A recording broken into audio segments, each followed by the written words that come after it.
Feel good factor అన్నటువంటిది మన implementation మీద ఆధారపడి ఉంటుంది. వాస్తవంగా ఇది సింపుల్‌గా, ఈజీగా అర్థమయ్యే భాషలో చెప్తా. ఉద్యోగాలు చేస్తున్నప్పుడు జర్నలిజం ఫీల్డ్‌లో ఏ ఛానళ్ళలో పనిచేసినా పండగ బోనస్‌లంటే ఎవడెవడు, పండగ జీతాలు, అడ్వాన్స్‌లంటూ ఎవరెవరు.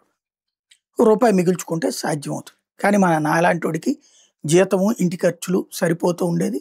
రూపాయి అప్పయితే మళ్ళీ తీర్చుకోవడం, ఏ బోనస్‌లొచ్చినప్పుడో లేకపోతే గనక మాకు ఈ జెమినీ లాంటి చోట్లయితే పెర్ఫార్మెన్స్ బోనస్ అని మా దగ్గర నుంచి ప్రతి నెల 10% కట్ చేసుకొని, అది 6 నెలలకోసారి పెర్ఫార్మెన్స్ బోనస్ అని చెప్పి లెక్క కట్టి, దాంట్లో 60% ఇవ్వాలా, 70% ఇవ్వాలా, 80% ఇవ్వాలా, 90% ఇవ్వాలని లెక్క కట్టి, ఆ మిగిలిన డబ్బులు తీసుకెళ్ళి దాంతో మా ఎంప్లాయీస్‌కి భోజనాలు పెట్టడం ఇట్లాంటివి చేసేవాళ్ళు.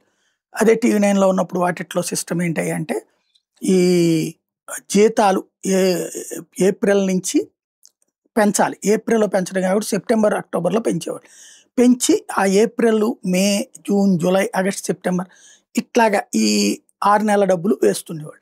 ఇది పండగలకు కొంచెం ఆ టైంకి ఏదైనా కొనుక్కోవడానికి ఇది ఉపయోగపడుతుంది.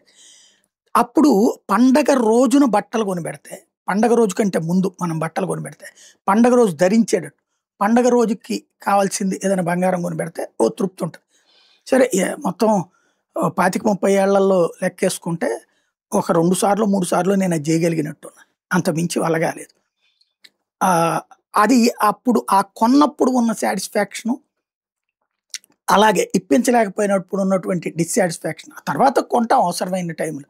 కానీ ఆ పండగప్పుడు తీసుకుంటేనే అదో తృప్తి. ఇప్పుడు నేను ఎంప్లాయీస్‌కి ప్రకటించారు డిఏలు. లేకపోతే ఆర్టీసీ ఉద్యోగులకి సంబంధించి వాళ్ళకి పదోన్నతులు ఇస్తున్నాం అని ప్రకటించారు. పేపర్లు ఫీల్ గుడ్, రిపోర్టర్లు ఫీల్ గుడ్, కార్యకర్తలు ఫీల్ గుడ్. వాళ్ళు ఫీల్ అవుతారు అది. ఆఫ్టర్ ఆల్ 160, 170 కోట్లు ఓ ప్రభుత్వం 2 రోజుల ముందు రిలీజ్ చేసి డబ్బులు వేయకూడదా వాళ్ళకి? వాళ్ళ డిఏలే 4 పెండింగ్‌లు ఉంటే అందులో ఒకటే ఇస్తోంది. దానికే పండగ అని చెప్తున్నాం. కానీ కనీసం ఆ డబ్బులు ముందేస్తే అన్న బాగుండేది కదా! పండగ రోజునికి డబ్బులు ఉంటే అన్న బాగుండేది కదా! 2 రోజుల ముందు చేతిలో పడితే. వాళ్ళు ఏదైనా కొనుక్కుంటారు కదా! ఆ సరెండర్ లీవ్ డబ్బులు, ఎర్న్డ్ లీవ్ డబ్బులు అన్నటువంటిది. అక్కడ ఒక ఫీల్ తేడా ఉందన్నమాట.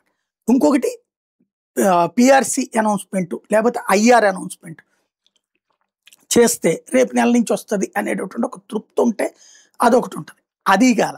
ఇదే విషయాన్ని ఇప్పుడు సాక్షి హైలైట్ చేసుకొస్తోంది. ఎందుకంటే ఉద్యోగుల నుంచి ఎదురు దెబ్బ తిన్నది వాళ్ళే కాబట్టి.